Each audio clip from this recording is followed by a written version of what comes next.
C'est dans une ambiance solennelle au State House du Kenya que la République démocratique du Congo a officiellement scellé son adhésion à la communauté d'Afrique de l'Est.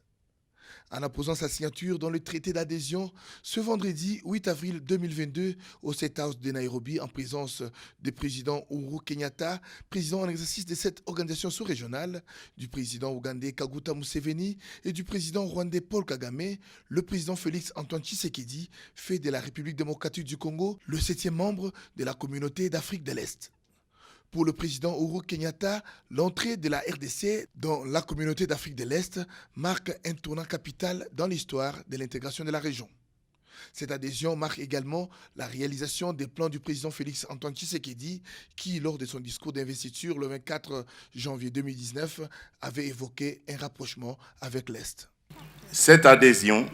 contribue à la consolidation de l'exploitation des atouts économiques de nos pays respectifs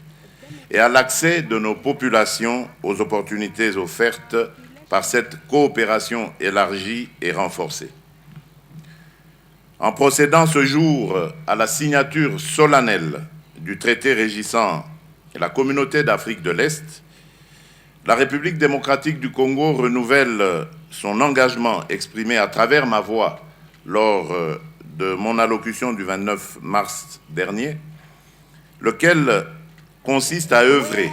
de toutes ses forces pour le développement de notre communauté, notamment par l'optimisation de l'exploitation des nombreux atouts économiques de nos pays respectifs et des opportunités de coopération insuffisamment exploitées qu'ils offrent pour le bien-être de nos populations.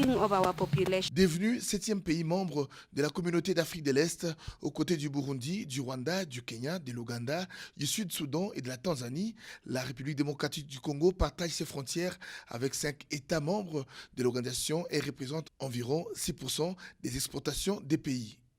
Dans son discours, le président Félix Tshisekedi a fait part de sa satisfaction. En adhérant à la communauté, le peuple congolais ne veut pas seulement se contenter des bénéfices d'un commerce intracommunautaire, mais il aspire d'abord et surtout à entretenir des relations fondées sur la paix et la sécurité de tous. Dans cet ordre d'idées, le peuple congolais renouvelle son engagement légendaire en faveur d'une politique de bon voisinage.